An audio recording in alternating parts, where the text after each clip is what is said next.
Hello, welcome to my YouTube channel. I'm Kapaps, and today I'm going to be reviewing 2 hidden games off the eShop. Now, I did find both these games about a month or two ago, but so far, they seem pretty decent games, considering that their price ranges from $5 to $8. Alright, so the first game that's going to be up is called Turnip Boy Commits Tax Evasion. I played this game about 3 or 4 times by now. And just as an FYI, it is somebody's first game, so it's definitely going to have a lot of flaws compared to a complete game done by a professional. But, so far I would say done a decent job, but we'll get into that. So basically, when you start off the game, you find yourself inside your house with a letter, and you're given the option to tear it or keep it, and if you tear it, you're going to be escorted outside where your mayor is.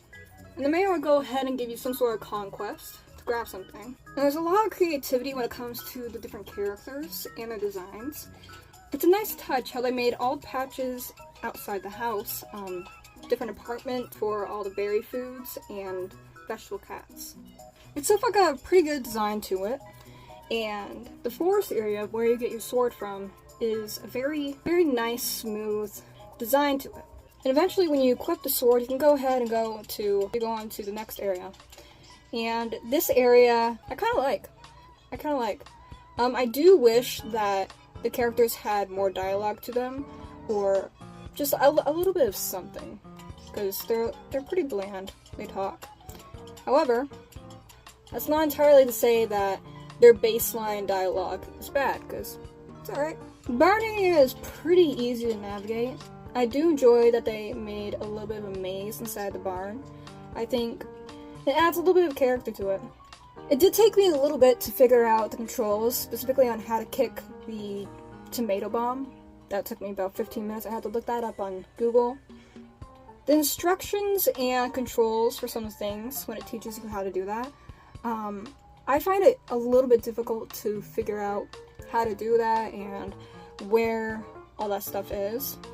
Or I can have an early set of blindness from looking at the partial eclipse 2 years ago. Who knows? The boss is really easy to kill. However, that makes sense going with the theme of the game. So I wasn't entirely surprised, but I also wasn't disappointed by that. I do like the music of the game though I do wish that there was more. I do wish there was more of a variety of different music playing, like when you step into a new area that you haven't been before. I do wish there was some sort of new song to that. Or at least when you're just first stepping into it. Then after that it has the same songs as others. Even that will be a little bit better. Now, I haven't completed the game yet, despite having it for about a month. The reason for that is I just hopped into a different game. It was starting to get a little bit boring after playing about 10 minutes. Mainly due to the dialogue of the characters and the lack of options you have in the game. But as I said before, this is somebody's first game, very clearly, and I'd say they've done a pretty decent job at making their first game and publishing it. I mean, especially for it to end up on the eShop. I don't know how that works, but I guess it's a pretty cool thing to say about your first game that ended up on Nintendo's eShop.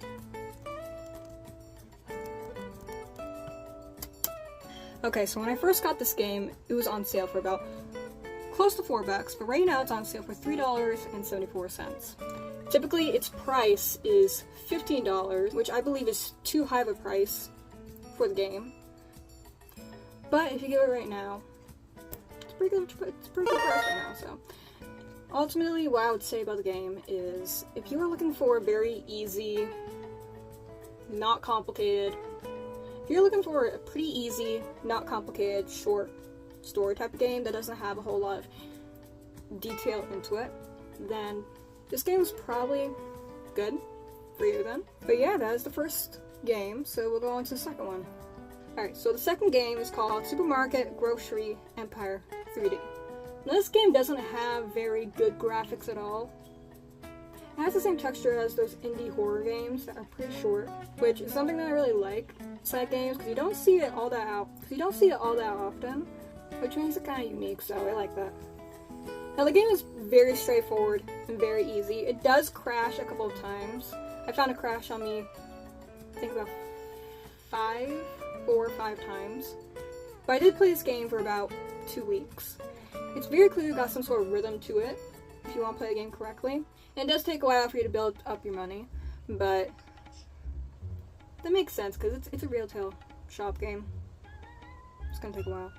You do have to pay attention to the little details in it, such as every day when you start up a new day on the game, you have to make sure that you check the price tags and compare it to the other stores nearby you, because if you don't do that, then either they're going to be getting that stuff for pretty much free when it comes to getting you making a profit out of it, or they'll just entirely ignore it or make some sort of weird expression about it if they don't like it. Once you get the hang of the strategy, it's pretty easy. It is one of those games that's fairly relaxing, like when you get home after work or something and just want to play a pretty simple game, then it's good for that. It doesn't have any background music except for the title screen, which I wish it did. It might have a stereo. It might have a stereo or a radio they can set up inside the game itself and play music inside the game itself, but from what I've played and what I've seen, it doesn't have that yet. So that kind of bites, but doesn't ruin the experience. It's still pretty easy and relaxed play. So now it does have the pictures of when you look at the game, of it possibly being malware. So far, my Switch seems to be fine. My information seems to be fine, so I'd say it's safe. But right now, it's also on sale for $3.99, so about $4. And its typical price is about $10. So, with it being worth the price, if it wasn't on sale, I would say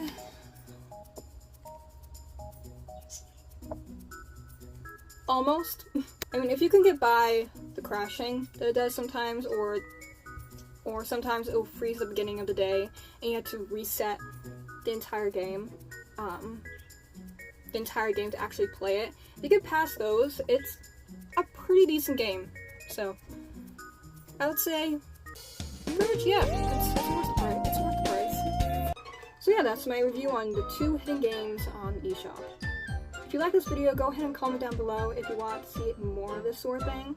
I do have a lot more games I can go ahead and review or do some gameplay on that. Or if you just want to see some other type of content, I'm open to that too. So make sure to like, comment, subscribe, and I'll see you next time. Bye!